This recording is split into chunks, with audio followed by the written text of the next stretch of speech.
अग्निपथ के विरोध में आज कांग्रेस ने भारत बंद का ऐलान किया था, लेकिन भारत बंद का ऐलान असफल ही रहा। सेना द्वारा देश के युवाओं को रोजगार देने के लिए अग्निपथ योजना का ऐलान किया गया है, जिसमें 4 साल तक युवाओं को नौकरी देने की बात कही गई है। 4 साल बाद 75% लोगों को सेना से बाहर कर दिया जाएगा। इस योजना का देश भर के कई राज्यों में विरोध हो रहा है। विपक्षी दल भी मामले पर सरकार को घेरे हुए हैं। इसी क्रम में कांग्रेस पार्टी ने आज भारत बंद का ऐलान दिया था, जिसके चलते देश भर में पुलिस बंदोबस्त देखने मिला। देश के ज्यादातर राज्यों में भारत बंद का कोई असर नहीं देखा गया। पुख्ता पुलिस इंतजामात के चलते बाजार खुले ही देखने मिले।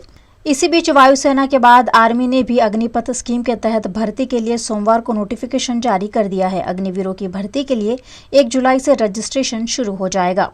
नोटिफिकेशन के मुताबिक इसमें 8वीं और 10वीं के पास युवा अप्लाई कर सकते हैं। नोटिफिकेशन में योग्यता, शर्तें, भर्ती प्रक्रिया, वेतन भत्तों से लेकर सर्विस रूल्स तक का ब्यौरा है। ऑनलाइन रजिस्ट्रेशन के लिए joinindianarmy.nic.in पर जाना होगा। अग्निपथ योजना के तहत 4 साल के लिए भर्ती किया जाएगा। देश भर में इन दिनों सेना में युवाओं की भर्ती के लिए बनाई गई अग्निपथ योजना का विरोध हो रहा है, जिस पर आम आदमी पार्टी के प्रदेश नेता इसुदान गढ़वी और कांग्रेस विधायक जिग्नेश मेवानी ने अपनी प्रतिक्रिया दी। तो मैं मानता हूं कि स्वतंत्र भारत की इतिहास का सबसे घटिया योजना कोई है तो वो है अग्निपथ योजना। यदि आपको 17-18 साल का वो नौजवान जो सीने पर गोली खाने की तैयारी के साथ मातृभूमि की सेवा करने के लिए तत्पर है, उसका भी यदि शोषण करने का मन करे, आखिर जवान कौन है? किसान और मजदूर का बेटा है ना, वही सरहद पे जाता है। उसका आपने मजाक बना के रखा है। सारी सरकारों ने इतने सारे सालों के दौरान जो 15 साल के बाद रिटायरमेंट होता है, उसको पेंशन मिलता है, पीएफ मिलता है, वो सारे लाभ खत्म करके उसको आउटसोर्सिंग और कॉन्ट्रैक्चुअल कर्मचारी वाली सिचुएशन उसके लिए खड़ा करना बहुत ही शर्मनाक है। और क्या हमारी सरकारों के पास पैसा नहीं है? 1,10,000 करोड़ बुलेट ट्रेन का बजट, प्रधानमंत्री जी 24,000 करोड़ का खर्चा करके नई पार्लियामेंट बना रहे हैं। क्रूड ऑयल का, पेट्रोल डीजल का जो इनकम हुआ है वो 27 लाख करोड़ हुआ है। तो फिर भी आपको अपने बच्चों को, अपने आर्मी के जवानों को एक्सप्लॉयटेशन का स्कीम क्यों निकालना पड़ रहा है? उसके खिलाफ पूरे देश में जो मोर्चा निकला है, मैं उसका पूरा समर्थन करता हूं, लेकिन अपील भी करता हूं कि कानून के अपने हाथ में मत लीजिए। जनता का जो भी प्रॉपर्टी है उसको कभी डैमेज मत करिए। लेकिन इंकलाब जिंदाबाद का नारा जो आपने बुलंद किया है, मैं उसके पूर्ण रूप से समर्थन में हूं। सरकार को अपील करता हूं कि आर्मी के इस जवानों का मजाक बनाना बंद करो। केंद्र सरकारे जे अग्निवीर योजना जे लागू करवानी बात करी छे, अने एमां दुख साथे कहेवुं पड़े छे कि युवानोने पसंद नथी। जे जवान पोताना देश माटे कुर्बानी आपवा मांगे छे, एमने आ योजना पसंद नथी, छतांय आ योजना माटे केंद्र सरकार अकड़ बनी रही है। तमने याद हशे कि खेडूतोने गमतो न हतो छतांय खेडूतोने फायदा गणाववा माटे 3 कृषि कानून लागू करवामां आव्या हता।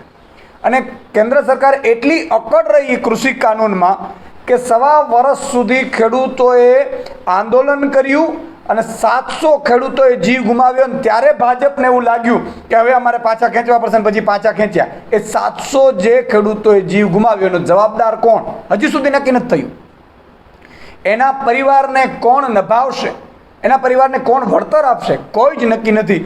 આજે તમે वडोदरा में सामाजिक संगठन टीम रेवोल्यूशन द्वारा ज्यादा दामों में बेची जाती दवाइयां और सर्जिकल आइटम्स किफायती दामों पर वडोदरा के लोगों को उपलब्ध कराई जाएगी। देश भर में स्वास्थ्य सुविधाएं पाना काफी महंगा है और उसमें भी दवाइयां और बीमारियों के इलाज में आते अन्य संसाधन तो हजारों लाखों रुपए खर्च करवा देते हैं, जबकि उनकी ओरिजिनल कीमत चंद रुपए ही होती है। इस पूरे मामले पर टीम रेवोल्यूशन ने आपत्ति जताते हुए सस्ते दामों में ऑपरेशन से जुड़े संसाधन और दवाइयां उपलब्ध कराने का दावा किया है। वडोदरा शहर में और पूरे गुजरात में, पूरे देश में मेडिकल माफियाओं ने लूट मचा रखी है। जो चीज होती है 1050 में तो MRP प्राइस वो मिलती है 98 रुपीज में, और उनका 1050 लेके 955 रुपये ज्यादा लेते हैं। तो वो हम बंद कर रहे हैं।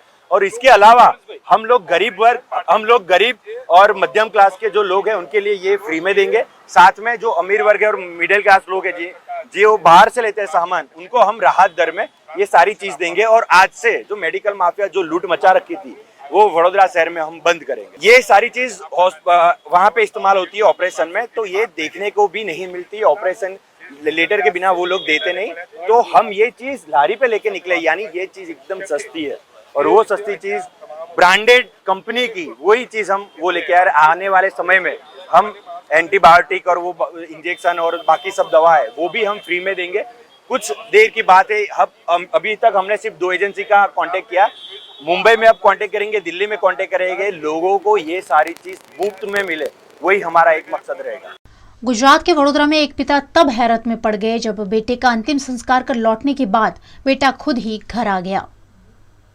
वडोदरा के दुमार चौकड़ी निकट एक शव पड़ा होने की जानकारी वडोदरा के सना सोलंकी को दी गई थी। सना सोलंकी का बेटा संजय पिछले 1 महीने से लापता था। पिता ने मरा हुआ युवक उनका बेटा ही होने की शिनाख्त कर उसका अंतिम संस्कार कर दिया। बेटे की बहू की चूड़ियां भी तुड़वा दी, लेकिन अंतिम विधि के बाद शाम को ही जिसका अंतिम संस्कार किया था वो संजय सोलंकी घर वापस आ गया। इस समूचे मामले को लेकर पुलिस और परिवार दोनों चौंक गए और जिसका अंतिम संस्कार किया वो शव किसका था उसकी जांच डीएनए टेस्ट के जरिए अब की जाएगी।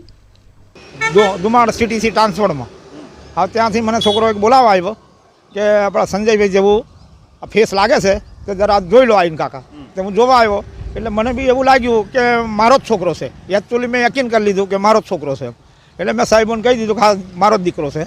પછી અમે એ ડેઝ બોડી હોસ્પિટલ લઈ ગયા, હોસ્પિટલ મૂકીને પાછા આવતા રહ્યા। પાછા આવીને બીજા દાડ પાછા અમે પોસ્ટમોર્ટમ કરાવવા ગયા। પોસ્ટમોર્ટમ કરીને 2:30 વાગે આવ્યા, એની ક્રિયા પાણી કરી અગ્નિ સંસ્કાર કર્યો સાણી પોલીસ સ્ટેશન આપણે સાણી સ્મશાનમાં। વહુને બોલાવીને ચૂડીઓ ભંગાવી અને કરી દીધો એનો અગ્નિ સંસ્કાર। હવે અગ્નિ સંસ્કાર કરીને બધા માણસો વેરાઈ ગયા। પછી સાંજ પડે 7-1 વાગે મારો છોકરો આવી ગયો ઘરે। બસ એટલું જાણવા મળ્યું છે સાહેબ। એ આપણા આણંદ બાજુથી આવ્યો રખડતો રખડતો આ છેલ્લા 2 મહિનાથી આ ઘરે આવતો નહોતો, એટલે મને બી દારૂ પીતો હતો, એટલે મને બી એવું યકીન થઈ ગયું કે હાળો કંઈક પી મર્યો હશે। દારૂ તો રોજે પીવે છે, દારૂ પીતો હતો સાહેબ। वडोदरा महानगर पालिका द्वारा आजवा के सयाजी सरोवर पर भगवान सत्यनारायण की कथा का आयोजन कर अच्छी बारिश की मंगल कामना की गई। वडोदरा शहर को जलापूर्ति के लिए महाराजा सयाजीराव गायकवाड़ ने आजवा में सयाजी सरोवर बनवाया था, जहां से वडोदरा के ज्यादातर इलाकों में जलापूर्ति की जाती है। इस तालाब पर हर वर्ष कॉरपोरेशन द्वारा मानसून से पहले भगवान सत्यनारायण की कथा का आयोजन किया जाता है और अच्छी बारिश की कामना की जाती है। इस साल भी कॉरपोरेशन के मेयर केयूर रोकड़िया के हाथों भगवान सत्यनारायण की पूजा की गई और वरुण देव को रिझाने की कोशिश की गई। इस मौके पर डिप्टी मेयर नंदा जोशी, नगर सेवक मनीष पगार समेत के नगर सेवक और पद अधिकारियों की उपस्थिति रही। वडोदरा महानगर पालिका अपनी प्रणाली अनुसार हर साल वर्षा ऋतु के आगमन के समय पे सत्यनारायण भगवान की कथा का आयोजन करता है। इस साल भी बारिश अच्छी हो, सभी लोगों को पानी मिलता रहे, इसके लिए आजवा सरोवर का 214 फीट पानी इस साल भी छलोछल आजवा सरोवर भरा रहे, इसके लिए सत्यनारायण भगवान का आशीर्वाद लेने के लिए आज सत्यनारायण की कथा का आयोजन किया गया है। हर साल बारिश शुरू होने से पहले आजवा सरोवर खाते सत्यनारायण भगवान की पूजा होती है और ये पूजा करने का उद्देश्य एक ही होता है कि पूरे बरस अच्छा सा बारिश हुए और सब शहरी जनों को अच्छे से पानी मिले, पूर्ण आए, ऐसी प्रार्थना भगवान को करते हैं। सब यहाँ पे एकत्रित होते हैं, भगवान की कथा सुनते हैं, पूजा करते हैं, प्रसाद लेते हैं और सब एक ही प्रार्थना करते हैं कि पूरे बरस अच्छा सा पानी रहे और शहरी जनों को अच्छा पानी मिले। सयाजी सरोवर पर महाराजा सयाजीराव गायकवाड़ ने उस जमाने में भी अद्भुत कौशल्य दिखाते हुए 62 दरवाजे बनवाए थे, जो पानी का जल स्तर बढ़ने पर अपने आप खुल जाते हैं और आजवा सरोवर का जल स्तर बरकरार रहता है। सत्यनारायण भगवान की कथा के बाद कॉरपोरेशन के जनप्रतिनिधियों ने 62 दरवाजे का निरीक्षण भी किया और अधिकारियों को आवश्यक दिशा निर्देश दिए।